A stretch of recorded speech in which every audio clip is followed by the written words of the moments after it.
I don't want to set the world on fire. Welcome back, everyone, once again to The Foally of Man, episode 14. Today we're going to be looking at chapters 15 and 16 of Fallout Equestria. Yeah. I'm Chris, with me here today. Robert. Back from a short hiatus we are. Yes, we are. Short hiatus we have been on. Yes, but all's good. All's good, so. Yeah, everybody saw the update video. So, ready to hop right into it? Yep, hop right in. We're going to start with chapter 15, Whispers in the Darkness. Psst, Pinky, are you asleep yet? So we kind of jump forward a little bit in this chapter because where we last left off, they were getting attacked down in the vault. She was, specifically, she was in the Crusader mainframe room. Correct. And passed out. Right. And the whole trip was to get a tool specifically to help Steel Hooves. Mm-hmm. And we assume, jumping forward, that Steel Hooves has been helped, and now little Pip seems to be sick and in the throes of chem addiction. Yeah. Fever dreams and such. Mm-hmm. And it just, honestly, the whole first part of this chapter is hard to listen to because it's just... It seems like days of this, of just fever dreams and dehydration and intense pangs of jealousy and abandonment and all sorts of things like that. Yeah, they go through this. They go through Velvet Remedy and Calamity talking, her having to kind of come to terms with that because she's almost imprisoned by her sickness to have to listen to them continuously go on. And so she kind of has to mentally accept that. But she does have a nightmare where she is stuck underneath a wall. Yep, crushed her legs. And they're walking away from her. So that's kind of the symbolism. Because a while back, in another chapter, in another episode, somebody asked, what do you think the reason is that all the characters continuously stay with Pip and Pip stays with the other characters or companions? Right. And the reason you can't answer that early is because the book answers that itself. And this is one of those moments where you start where... K-Cat kind of asks the story itself, what really is motivating these people to stay together? Right. What is the tenuous material that binds them? What is the horse glue that sticks them together? There's also another part in the early part of this chapter, and it was something that I was really hesitant with. I forgot about. And it was one of the reasons I was always like, you really should read this, but I don't know if you want to read, but you really should read this. Is at this part, she kind of diddles herself in the bed. And so I was like, it's important because K-Cat does not shy away from sex as something. Right. You know, she doesn't talk about it. She doesn't really, it's coming up a lot.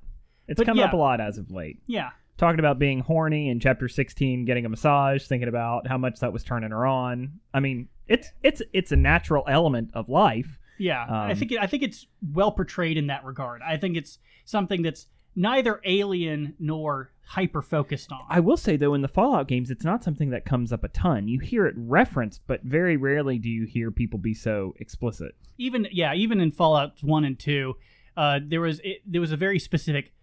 At least in Fallout 2, I remember, there was a very specific time when that was considered appropriate material, and then at other times, it just never appeared. Right, so that has been interesting to come across, to say in the least. We also get Steel Hooves questions their intentions. He's questioning Calamity, specifically. Yeah, about their group's intentions, where they came from, who trained them, what military faction is and how crazy it is that, that he just cannot believe that this vault dweller, little Pip, is capable of doing what she does. He's like, doesn't that sound like somebody who has trained secretly for years? And Calamity's like, well, I got the jump on him pretty easily. And he's like, well, that's the one thing you can't simulate underground is a flying opponent. Roll 10 on luck, kids. That just goes, it really goes to show.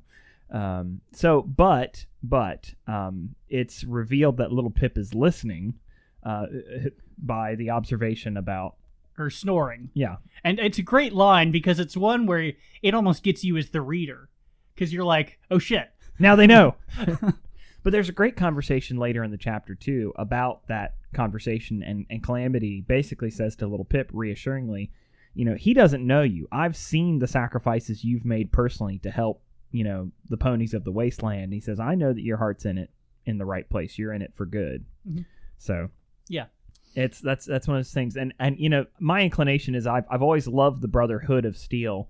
So to see the Steel Rangers, not the Brotherhooves of Steel, but he's kind of more of your classical dick Steel Ranger. I mean, he just is. He is an ideologue, very much anti-ghoul, creatures of the wasteland. Has kind of a disdain for the irradiated people of the wasteland, even the normal ponies and such. Your classic Steel Ranger. And when questioned by Little Pip about Little Pip asks him if he who did he ask that he knew?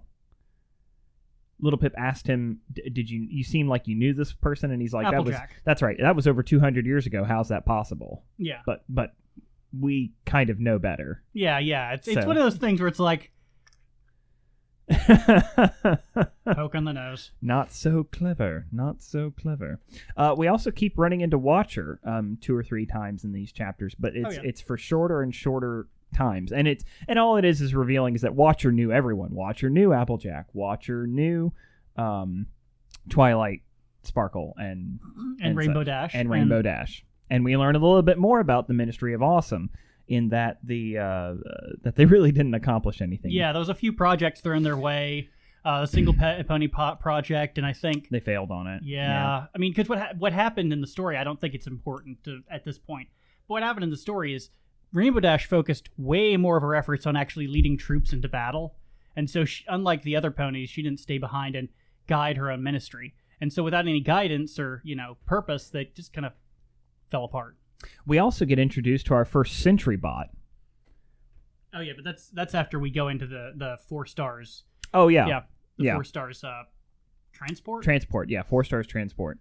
And Little Pip is exposed to armor-piercing rounds, or magical shield-piercing rounds. And the most awful way possible. Yeah. Through Velvet Remedy's shield and Little Pip's armor. And then through her, and then into the pavement. Yeah, and I love the description of, can feel the awfulness just bubbling and melting away inside as it just tears up their insides. Yeah. And then can you imagine having a potion shoved down your throat and it just starting to mend itself again? I mean, that's just, again, I get in the Fallout universe that's what a stim pack is. Yeah, it's a hypodermic needle, a pressurized hypodermic needle with some kind of healing something inside of it. But yeah. That's made from mutt fruit. Yeah. Of all things. So, also, we learn of the ponies to the land of Equestria. Not ponies, the traders of the land of Equestria. Oh, yeah. They're traitorous. Yeah. Yeah. They were the ones who transported the bomb into Manehattan. Working for the zebras. Yeah. Because there was always a question of how did they get it there? They didn't have the technology themselves. So. Yeah. I mean, you can lob it, but the time taking to lob it does not allow for a surprise attack. Especially since Manehattan, I assume, is in a northern part of the nation compared to the southern portion of the Zebraland. So they also find a zebra uniform and they refer to it as a legionnaire. So it almost sounds like in this story that the zebras are a form almost like Kaisar's legion. Yeah. Which is interesting because, they've always been judged as more like, China. But yeah, I mean, when it comes to the zebras, they're kind of shown more as Caesar's legion kind of thing. Gotcha. Now, interesting thing to point here is that they had initially intended for the executives to hide in a bunker underneath this building, these offices, and they did go down there, and they actually did try to wait out the bombs, but they did. Clearly. The unfortunate thing is that though it looked like it was made like Stable Tech, it was not the same level of quality as Stable Tech, and all of the zebras and ponies inside of there were horribly irradiated. Yep. So it basically created a bunch of feral ghouls. Yeah. Or zombies in this story. Yeah. Which, of course, Little Pip is like, all right, Steel Hooves, this one's all yours. Remove stripe. I mean, simply because, there's nobody worth saving. Even if they were, as she points out in the story, look, even if there were just non-feral ghouls, kill them all. Kill them all. They're not worth saving. They were they are the most villainous people because they willed this to happen. Yeah. They're not even on the lower ranks. These are the upper echelons, so they knew what they were doing. Literally traitors. Literally. All right. I think that's all for Chapter 15. Let's go ahead and move on to Chapter 16. Towers. You see, we remain the very picture of courtesy. Even in the face of such impolite accusations, we have nothing to hide here. I have no idea where that's from. No, I don't either. So one of the really cool things is that we're introduced to some new creatures like the Balefire Phoenix. Mm-hmm. Named after the Balefire bombs. Mm-hmm. Because when the Balefire bomb went off, it cooked and fried everything, including in the city zoo. But because phoenixes work way differently from every other creature, they kind of absorbed it. They coalesced with the magics, and it became part of who they were. Yeah, in what is a beautiful and terrifying creature. We also come across an incident where a young filly is being chased down the street. Accosted, yeah, by a raider colt, I guess would be the thing to say, but a colt, what do you call them? A blank flank? Well, no, I mean, it's a bunch of them. Okay, but I just remember Little Pip describing what's the term when you haven't gotten your cutie mark yet. Blank flanks. That was one of the last ones, though. Like, she started out, she was using her zebra rifle on a whole bunch of them, and then suddenly saw a child. Right. Yeah, I'm mentioning the one that's the most upsetting. Yeah, so I don't care about normal raiders. Those get killed all the time. Cool. Yeah. Okay. Yeah, the zebra rifle. Yeah, it's silenced. And lights people on fire. Yes. But Ponies anyways, Little Pip finds herself incapable of taking the shot. Because it's a cult. It's a blank flank. It's somebody that is a child trying to rape and murder this person. Mm-hmm. And of course, Calamity does take the shot. And when Little Pip reacts the way that she does, he's like, "What? Did I steal your shot?" Yeah, because he just doesn't care. Yeah. No, I mean, he doesn't care about the age. That cult is a monster. That cult is trying to hurt this person, and I'm here to protect them. And even more so, I think this actually speaks well to... it speaks well to the disconnect that K-Cat has between her and the characters in her story. She has no problem writing it. She has no problem at all discussing child murder. Mm-hmm. But she can portray her characters inside as having a massive issue with it. Right. And Velvet Remedy doesn't like it either. It's a stable dweller issue. Oh yeah, I mean, just no exposition, no exposure to that kind of attitude. Mm-hmm. Yeah, we're also introduced to there is some propaganda, some billboards against the zebras that basically say, zebras are liars, ponies are honest, and all that kind of stuff. Zebras are the enemies, ponies are your friends. Right. Yet that's the same city that harbored traitors. So, we also are introduced here to the Bloodwings. Yes, this is an interesting creature. In that, although it's used in Fallout Equestria proper, for all the side fictions I've read, I can't remember if one of them ever actually brought them back. They're effectively what would happen if you mixed the veracity of a piranha with a bat. Right. Just straight up. It's just a pretty simple creature. Go out at night into a city, it'll eat you alive. I realized something that we totally skipped over in the last chapter. If we could jump back for just a moment to cover it. The memory orb involving Applejack and making the announcement and the creation of the Steel Ranger. Yeah. Which I think is important. And Applejack was in charge of the Ministry of Wartime Technologies, which was a sticking point. Applejack didn't like that because the technology she was developing helped ponies at all levels of society, not just wartime. Yeah, that was the sticking point. But Applejack... in the public announcement also tells us that Big Macintosh was murdered by a zebra. Yeah, which was her brother, which was touched on earlier when Little Pip first got the Little Macintosh revolver, where she said she made that revolver kind of as a representation of her brother. Right. But I didn't want to forget that because that's kind of an important element. It's a very important element, and especially we're getting more of the politics of the ministries. And we're seeing them all old and haggard and tired and kind of falling apart as their worlds fall apart. Yeah. So, but yeah, now back to chapter 16. We reach Tenpony Tower, where we presumably are going to be meeting with DJ Pony. Yeah, and it's interesting because the Tenpony Tower is pristine. It's actually, although aged from time and one side of it is scorched, The rest of it is not affected. Yeah. They but- also, for the first time, have all of their ammunition confiscated. Yeah. As they enter the tower, and a unicorn exhibits a fascinating ability to be able to just abscond with the ammunition right off of their persons. Yes, in console command. In a flash of light. Yeah.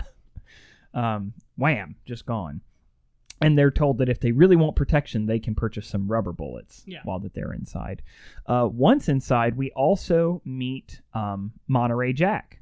Again. The cheese shop owner. Yes, I guess so. It is meeting again. I think it's interesting. Velvet Remedy is like, this place is so hoity-toity. They have a shop that all they sell is cheese, and right across from it, they have a shop that all they sell is wine. Even her is like, that's a little bit ridiculous. As she had just come from a pony cure? A pony petty. A pony petty. Yes. Or something like that. A hoofacure. Yeah. And a pony petty. That's right. And here she had done all this shopping, and now she's complaining about, isn't it ridiculous that they have these stores that are dedicated to one thing? But yeah, Monterey Jack, Little Pip accuses him of trying to rob her because he did. And he admits it. He admits it to the city guard and says, you know what? I may be many things, but I'm not a liar. Yes, I did. And then the guard's like, I hate to say this, but the punishment for that is death. You'll have to come with me. Oh, yeah. The weird thing is Monterey Jack knew this.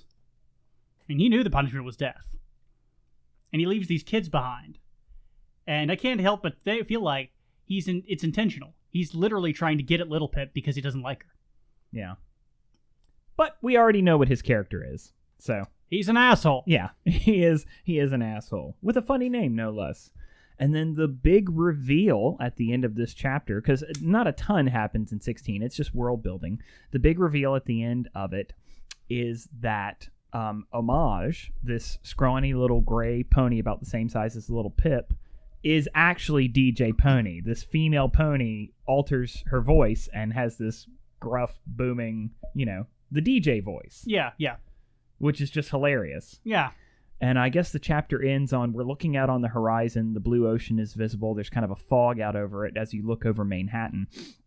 And Little Pip observes these giant white towers stretched out. It's just stretch up way above the cloud cover, just stretch up into the sky. And nobody knows what they are. No, but they do have that's how she was able to observe the various ponies across the wasteland, is they each have observation posts. That's right.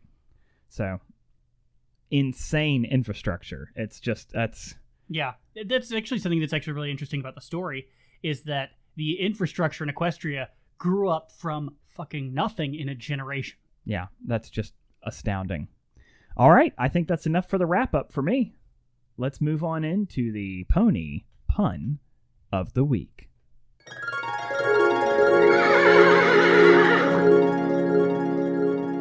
Hello, Christopher. Yes. Yes. The pony pun of the week for this week is hoofwinked. Hoofwinked. Yes, not hoodwinked, hoofwinked. Would you care to use hoofwinked in a sentence for our listeners at home? I done been hoofwinked. There you have it. The pony pun of the week, brought to you by the Foally of Man podcast, sponsored by Crisco brand biscuits. Dust off that old chestnut. So there's something I wanted to talk to you for a while, and actually I brought it up before your surgery, but I want to bring it up now, and it's an interesting theme, and I don't know if it's a sub-layer to the story or if it's something that really hasn't been explored. But, I always joke all the time, My Little Pony friendship is magic. My Little Pony friendship is magic. And I think what's really interesting is that as the world was ending, as the different ministers of the original show, all those characters, that as their friendship crumbles around them, as their friendships fail, so too does the magic that binds them and protects the country. So too does their powers. And in opposed to that, we see growing amongst Calamity, Velvet Remedy, and Little Pip, as their friendship grows, so too do they get stronger and more powerful as they go forward. And it's almost like, and I don't know if we're going to get into this in the story more, But it almost would make like a more interesting story if like this is a world without magic, and it was this rediscovery of friendship that led to magic coming back. But I can also understand why, That's been touched on several times in the show. In fact, there's a movie coming out, and that's actually, I think, part of the movie. Is the loss of magic? Yes. And one of the characters who's the villain looks like something out of Fallout Equestria. Really? It's so, I don't know. It's out there. But I mean, what are your thoughts on that? Oh, it's really good. That's really smart. It's definitely an important point. It is a perspective of an aspect of how the world works, how the world functions. Right.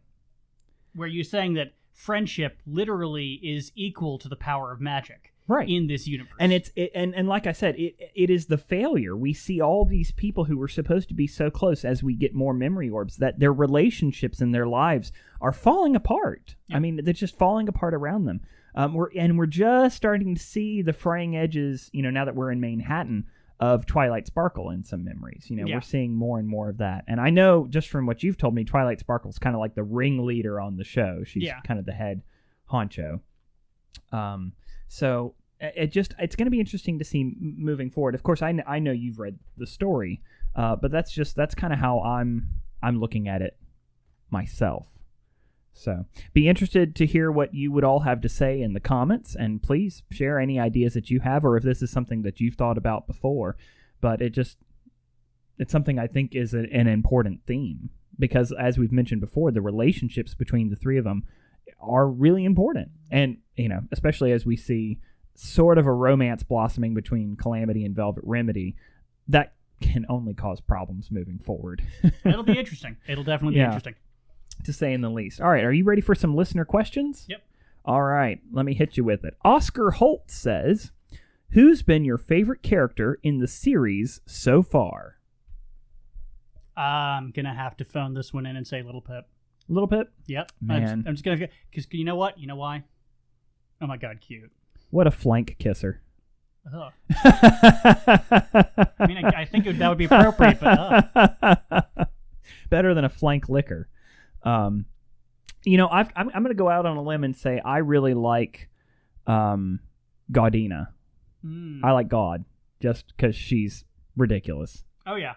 And her motivations. I mean, she's a mercenary, but she's not stupid. Yeah. And so that's fascinating. And just the idea of a griffin like flying through the air and tearing shit up. And, it's like, yeah, this is chaos, but I can take care of myself. Listen, focus on yourself, okay? Yeah. So I'm going to go with Gaudina just to pick outside. I mean, who doesn't like Calamity? He's the lovable idiot. Oh, yeah. Well, idiot's not fair. He's a lovable oaf. Oaf is good, Yeah, he kind of wanders and gets them into some trouble. Well, I mean, his name is Calamity. That's what he's going to do. He's going to get them in trouble. All right. Almanac Pony says, Robert, what does your wife think of this whole thing you're doing, and does she have a negative view of you reading a story about ponies? I think I actually answered this in the comments, but of course we'll do it on the show as well. No, my wife doesn't have a negative impact on this. I'm not going to, dox her too much, but she's, kind of nerdy herself, not nearly as far down the rabbit hole as you and I've been our entire lives. But she's understanding of it. I mean, for goodness sake, she plays D&D with us, so she's got to be somewhat of a weirdo. But no, she's interested. I don't think she understands the My Little Pony phenomenon whatsoever. But I think, we're all friends. She respects you. It's important to you, so I don't think she's going to disparage it too much. Occasionally there will be, a little side ribbing kind of a remark about it. It is really funny if somebody in public is like, I just don't understand these bronies, and I'd be like, you know what? Some of my best friends are bronies. But negative view of reading the story. No, I mean, she thinks it's great. And, the more that I do this, the less I'm bothering her, right? So, keeps me out of her hair. Of course, the flip side is that there's images and hours of you and I talking about a My Little Pony fan fiction online now. So, yeah, I'd say that she's been very positive. She'll even watch the episodes occasionally. I mean, she doesn't really have any interest in the story because she didn't play Fallout. But, she will watch our antics every now and then. Yeah. So is that all the questions? Were there just two? There's a third one. Oh, there's one from But K-Cat. that was literally asking if we can do both. Oh, yes. 15 and 16. Okay, yeah. K-Cat was asking if we do 15 and 16. Well, that truth should remain self-evident Yes. by the fact that we talked about them both here. And we have heard your requests. We will make longer episodes. So you'll notice today that this is a longer episode. And moving forward, we will continue to make longer episodes. Once again, in our show notes, we forgot to put up all the different handles. So I will tell you, you can find us, if you're on YouTube, you can see it, but you'll see our YouTube channel here. You can also find our Twitter here. And what's the last one? Our Libsyn there as well. Yep. There is a Facebook page for Crisco, but like I said, we don't really use it. So you can find us there, but... Yeah, and we'll work on longer episodes as well. We're kind of technically limited right now, but we'll try figuring out how best to go forward with that. So yeah, sure. Well, and since you all have reacted positively to the other content, we'll continue to try and put some other things going up. Don't think we're going to get into some crazy skits and stuff, but but wanted to thank you all for listening. Thank you for all your messages of support while Chris was in the hospital. I know that meant the world to me. And oh yeah, it was fun. It was very nice. It was very very moving. So, all right. Anything else you wanted to add? Nope. For Robert, I'm Chris. Thank you all for joining us. And we will see y'all next time. Have a great week. It's all over, but the cry